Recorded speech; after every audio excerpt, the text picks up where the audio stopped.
you may remember me from a place that was alive with the sound of music. Well, I've been set free to explore a much more beautiful place where the hills truly are alive with the sound of music.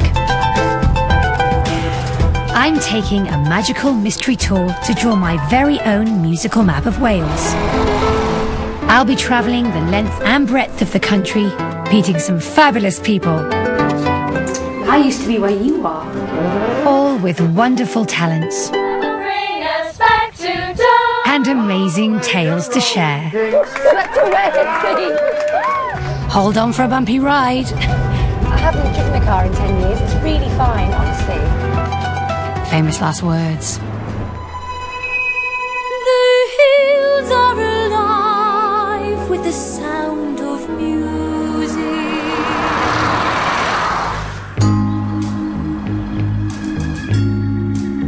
People say my driving is a bit erratic, and so are my routes. I always go the pretty way, and today I'll be travelling from Cardiff through the former mining valleys of South Wales. Then I'm heading across the beautiful Upper Swansea Valley and ending up for a night in Treorchy. The green, green grass of home. When I agreed to embark on this musical journey across Wales, I was promised a dashing, Welsh, handsome, head-turningly sexy co-star. So let me introduce you. This is Gilbert. He's a Gilban, one of the last remaining Welsh-built sports cars. Now, I've got to be honest, at first, I wasn't thrilled with the casting of my leading man. However, I'm secretly excited about our big musical adventure together. So, without further ado, let's get this show on the road. All right, Gilbert, off we go.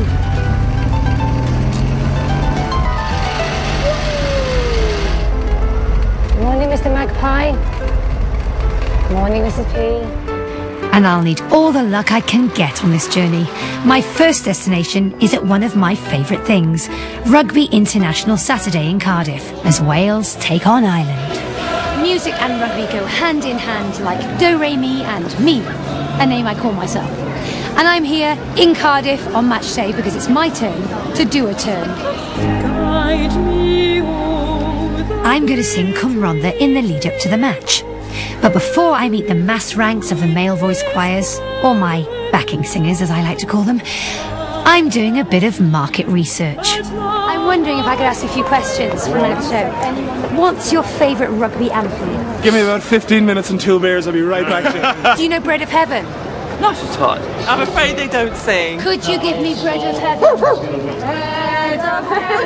You got the lyrics and everything. It's called Cymronda, you see? It's Bread of Heaven in disguise. Let's have a verse, okay?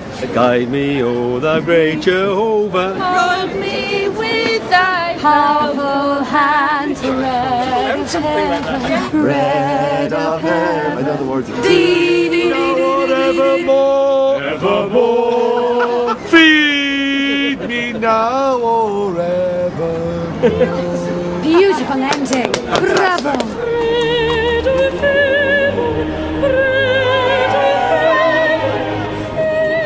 It's actually not the first time I've performed here, so I should be excited, but I'm a little bit nervous because I was stood here 5 years ago, almost the day, for my audition for Maria.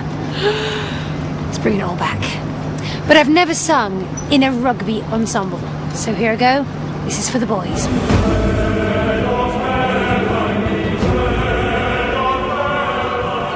You need to be in clear 4 lines.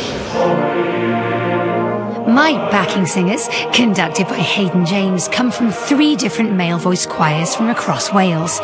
And this is my first rehearsal with them. And they're warming up with a national anthem. Don't drop the ball, Connie.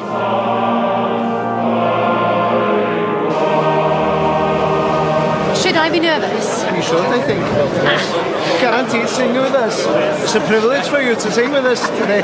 I know, every male voice choir says that. Is it because I is a woman? No, because you're famous. I'm doing a good singer as well. I'll tell you what, you're more famous, you're heading out there.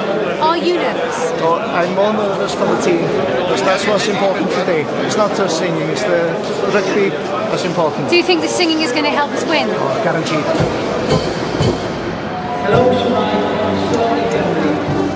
It's just that nerve-wracking. You go out there, and if I forget the words, I could be the failing mascot. for Wales, the island.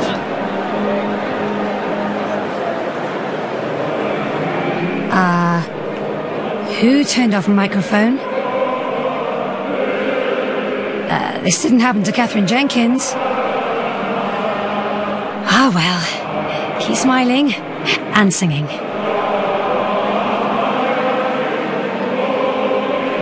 Just don't forget the words. Whatever you do, don't forget the words.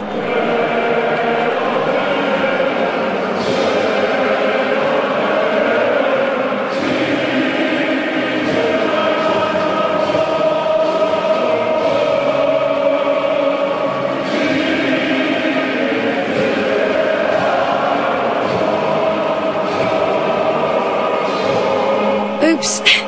Nobody noticed, did they? Oh, dear.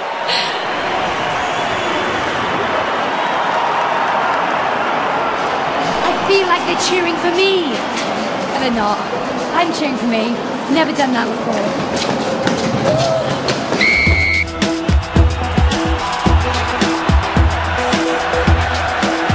But I think it is possible that the linesman who didn't notice that this try should have been disallowed was still remembering my singing. A girl can dream.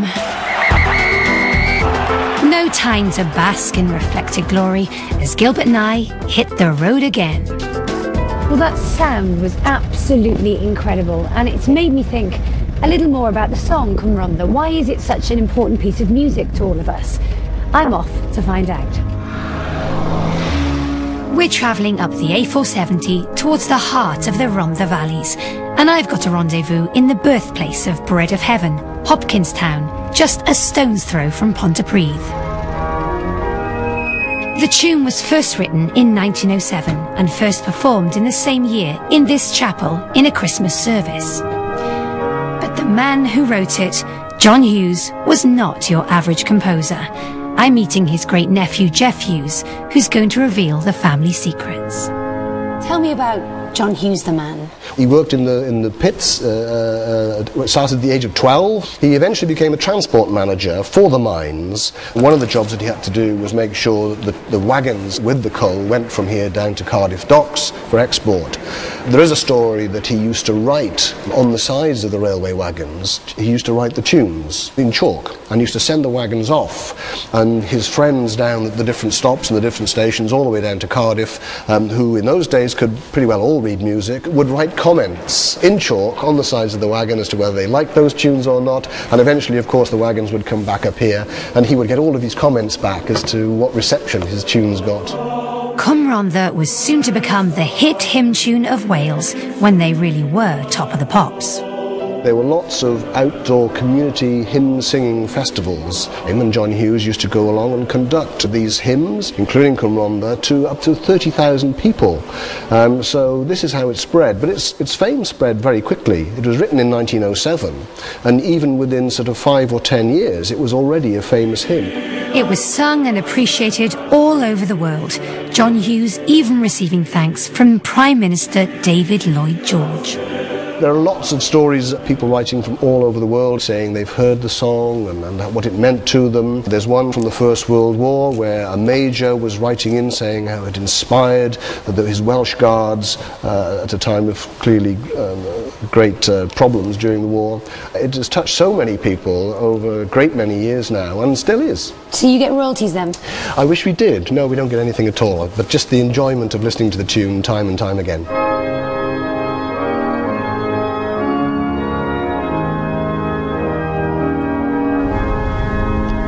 From one valley superstar to another, I'm travelling a few miles to the green grass of home of someone you might just have heard of.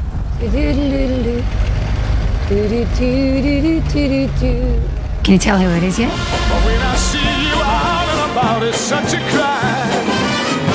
If you should ever want to be loved by anyone, it's not unusual to find that I'm in love with you. Almost as popular as Come Rhondda, if not more so, are the songs of a man who was born here, number 57, Kingsland Terrace, Treforest. And it's hard to believe that it's almost 45 years since he had his biggest hit, my personal favourite, The Green Grass of Home. And even harder to believe that his biggest fan doesn't live in his old hometown at all. Oh no, she lives in North Wales, over 150 miles away. But by the powers of television, I'm off to visit her. Beam me up, Scotty. Anne Hughes is a Tom Jones superfan. She's even created a shrine to him in her front room. So I'm here to find out why Anne. Wow, Anne, this is amazing. I mean, how did this all start? Oh, many years ago, when I first saw him in a club. He hadn't recorded any music then, and he had to turn the microphone off because his voice was so powerful. And I said to my friend, oh, he's going to go places, this lad. And how many times have you been to see him? Oh, it must be over 250 times now. Have you ever thrown your knickers at him? Well, I haven't thrown any at him, but on one occasion when I was in Liverpool, I went to the front of the stage and I gave him these. I handed them to him and he wiped his brow. And did he give them back? He gave them back to me, yes. Yeah, that's just one of the magic moments being a Tom Jones fan. Since you first saw him, how much do you think you spent on Tom and his concerts and his memorabilia? Oh, it must be up to thousands of pounds, must be. What does your husband think? Oh, he doesn't mind. Does he mind that it's taken over a whole room of your house? No, in fact, he suggested it because I didn't realise how much memorabilia that I did have. And I put it all together and it took me 2 days to fill this room. Do you just sit and admire Tom quite a lot? Well, yes, and I put his music on in here. If it's raining or anything, I'll come in and give Tom a dust, you know, keep him respectable. Keep Tom looking presentable. Oh, yeah. Yeah. You actually held a campaign for Tom to be knighted, didn't you? Yes, I thought, you know, he deserved it for his contribution alone to music. He's 71 this June, and do you know, Connie, that he still does over 200 live shows a year. Do you think that you're Tom's biggest fan? He's got fans all over the world, but I can't say for sure I am his biggest Welsh fan. I love Tom. Do you ever, like I do in my bedroom, grab a hairbrush?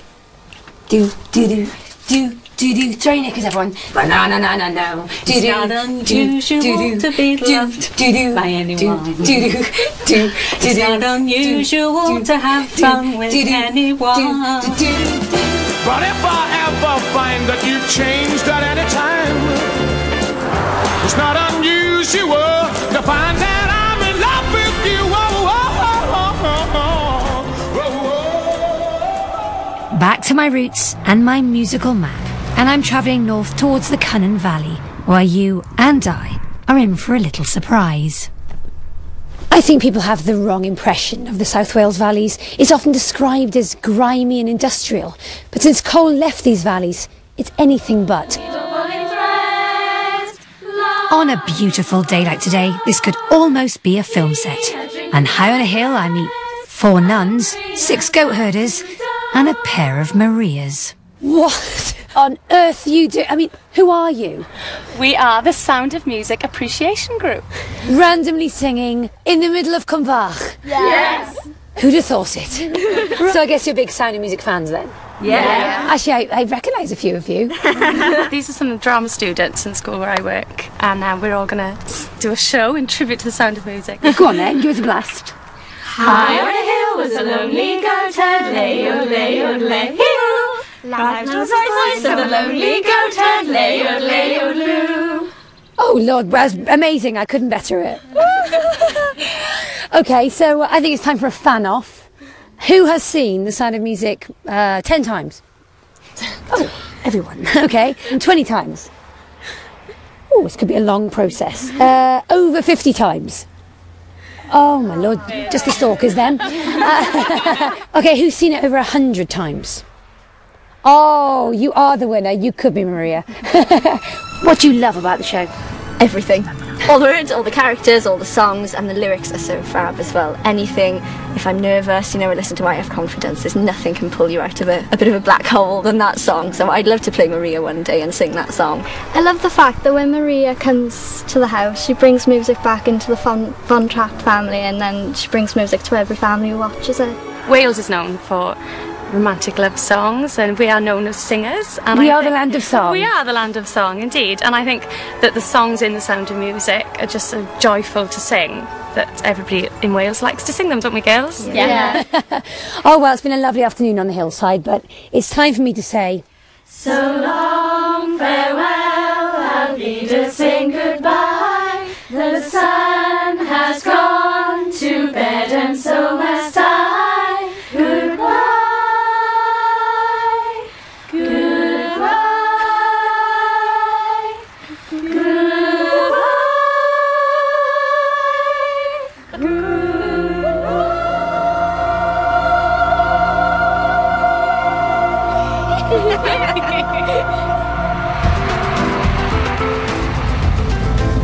Well, that was a bit random, wasn't it? Anyway, now, from the ridiculous to the sublime, and I'm travelling over 20 miles across stunning scenery to find out about a lady with an amazing voice and an incredible connection to this area.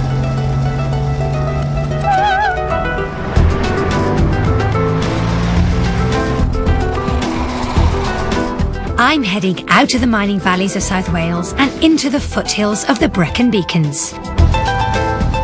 In this stunning and secluded countryside is Craigenors, a country house and theatre renovated and built by an astonishing woman. I'm wondering how a world-renowned opera diva like Dame Adelina Patti ended up here. The woman with all the answers is Welsh singer, performer and massive Adelina fan, Beverly Humphreys. She was the most celebrated diva of the 19th century. A real prima donna, adored by fans all over the world. Imagine the operatic version of Kylie or Madonna. Oh, I go see her. I'm there. What was her voice like? It was by all accounts exquisite.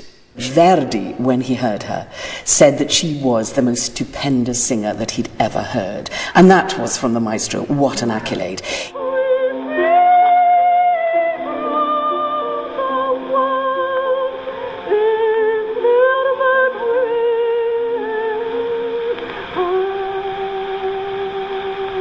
I mean, she sang all over the world. Europe, North America, South America, Russia. And at the height of her powers, she could command a fee of $5,000. For one performance? For one performance. What? How did she end up here in Wales? By this time, she had taken a lover, Ernesto Nicolini. Oh, I love him. They needed a bolt hole where they could carry on their liaison in private. And she spent 40 years transforming it into this fairy tale castle. And this was her pièce de résistance, this bijou theatre that she caused to be built. She created her own shrine here. There she is, Madame. Can you imagine me painting my own curtain, me on the hill with some nuns and some goats? I think you could do that, Connie. She lived for music. Can you imagine 150 people assembling here with her servants at the back? She always made sure that there was space for the servants to come in. And she would give performances of excerpts of some of her most famous roles. She used to hold charity concerts here to raise money for the impoverished people of Swansea and Bridgend and Ystalyfera and Ystrad Gunlais. And I think people appreciated that she didn't come and close herself away and was not aware of what was going on around her. So she was adored all over the world by her audiences, but she was also loved by the people here in Wales.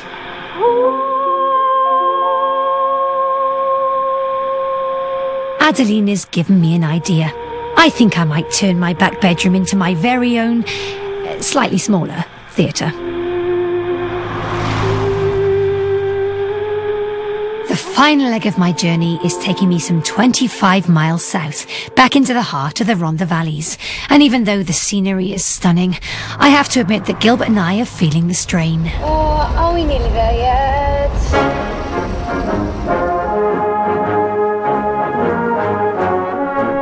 But there's no time to waste, as I've got an appointment with a lot of brass and over a century of history. I'm going to the granddaddy of them all, the Cory Band based in Tom Pentre. Named after co-owner Richard Cory, who originally helped fund the band, they're the current world champions. They've won more awards than you can shake a baton at and have been playing for nearly 130 years. But they're out of breath. It's been a true family affair, and I'm meeting the band's longest standing member, John Trotman. I started in 1937 as an 11-year-old boy, and there I am there. And what were you playing? It looks very small. Cornet. A cornet, right? Yes. In fact, that's all the Trotman family there, which played in the band. My grandfather started in 1911, and it's 2011 now, so the Trotmans have been associated with Cory Band for 100 years. Wow. So do you think if you hadn't been brought up in this area, you'd be a brass player? No. Well, it was in the family, wasn't it? I had to play. The band rehearses every week for competitions and performances across the UK and abroad. Bob Childs has been a member of the band since he was a youngster and is now their conductor. Being in a band, isn't that a very male-orientated hobby? Yeah, well, it used to be, of course, because most bands, especially in South Wales and up in the north of England, were allied to industry. And the industries down here was a coal mine, so generally speaking, there was male-dominated, and so the bands were male-dominated as well. But since, I suppose, the last 25, 30 years, there's as many good girls musicians as there are boys, and so they've filtered their way into the band. What's it like being a woman in a brass band? Well, I don't really consider it to be anything special, I suppose. I've grown up with it, my family all play, so I've never really known anything different. Is a family affair here? Very much so, yeah, very much so. There's myself and my brother and his wife and my dad, we're in the band, and there's lots of other families within the band as well.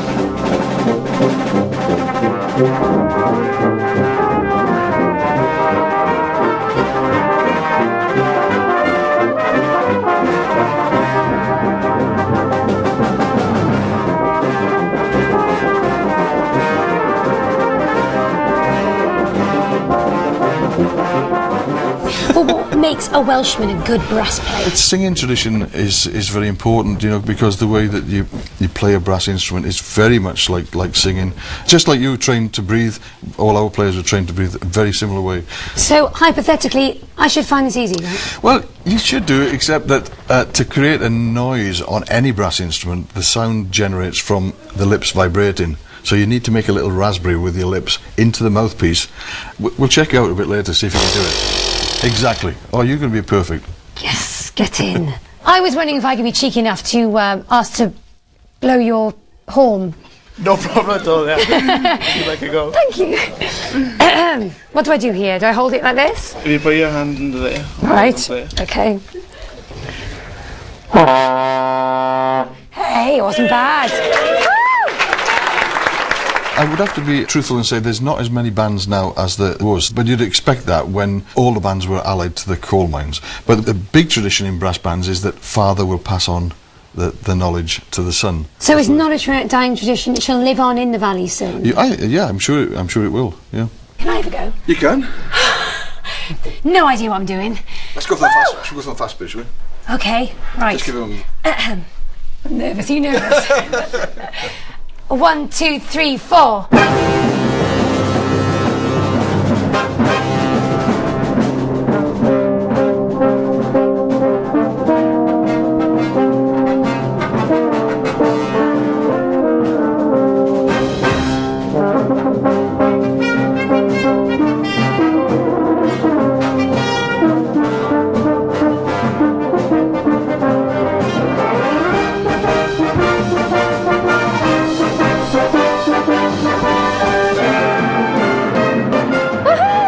This is fun. I'm rubbish, but I don't care. Woo! Love it. Thank you.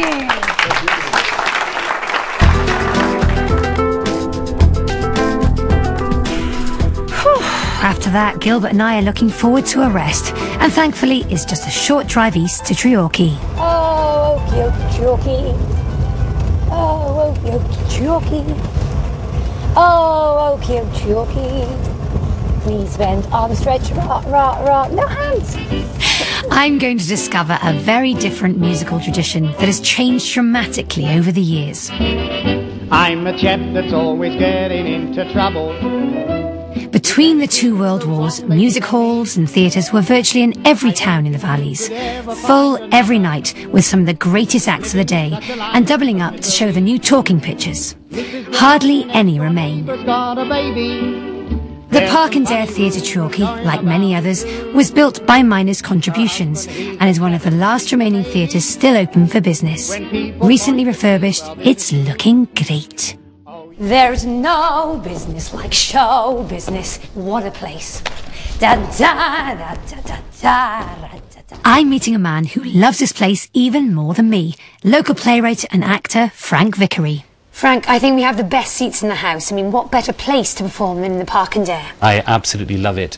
The first musical I ever did here, it was at the Rhondda Theatre Group, and I was about 16, and I had one line, the horses are leaving the paddock, Mrs. Higgins. And I can remember standing on the side there, you know, with my heart beating like hell, waiting for my cue to go on. Cue's coming up, cue's coming up. Absolutely. Tell me the history of this place. There was two collieries here called the Park and the Dare, and the miners that worked in the two collieries, they paid a penny in every pound contribution, and it was from that money that they built the Park and Dare. And it was a library where the miners would come and study and things, and then it was a cinema, and then of course all the amateur operatic societies plus some amateur theatre companies. So it has a great tradition of musicals and theatre here. What makes it so popular for an audience member? We've got telly, we've got film, we've got DVDs now, but nothing will ever beat coming to see a live show, whatever it is. When you've got a good house here, boy, have you got a good house. He's live at Treorchy. Tonight, as it was over 60 years ago, the place is packed with people to watch one of their very own stars. And Max Boyce is the ideal man to bring our journey full circle. Music, Max, and rugby. Wales defeated England in a fast and open game. We sang Cwmr Honra and Delilah. Damn, they sounded both the same. All together now. He started singing in the land of on your own, Treorchy, on your own. Ah, the Treorchy.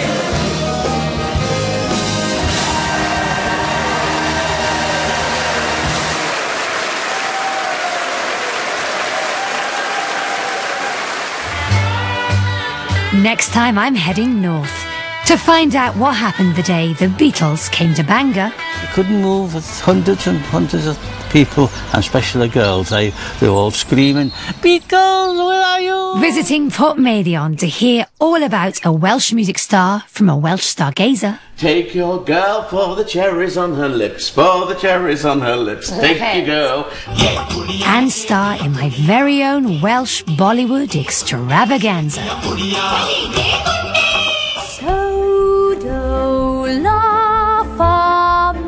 So, Connie, we'll be back at the same time next week here on BBC One Wales.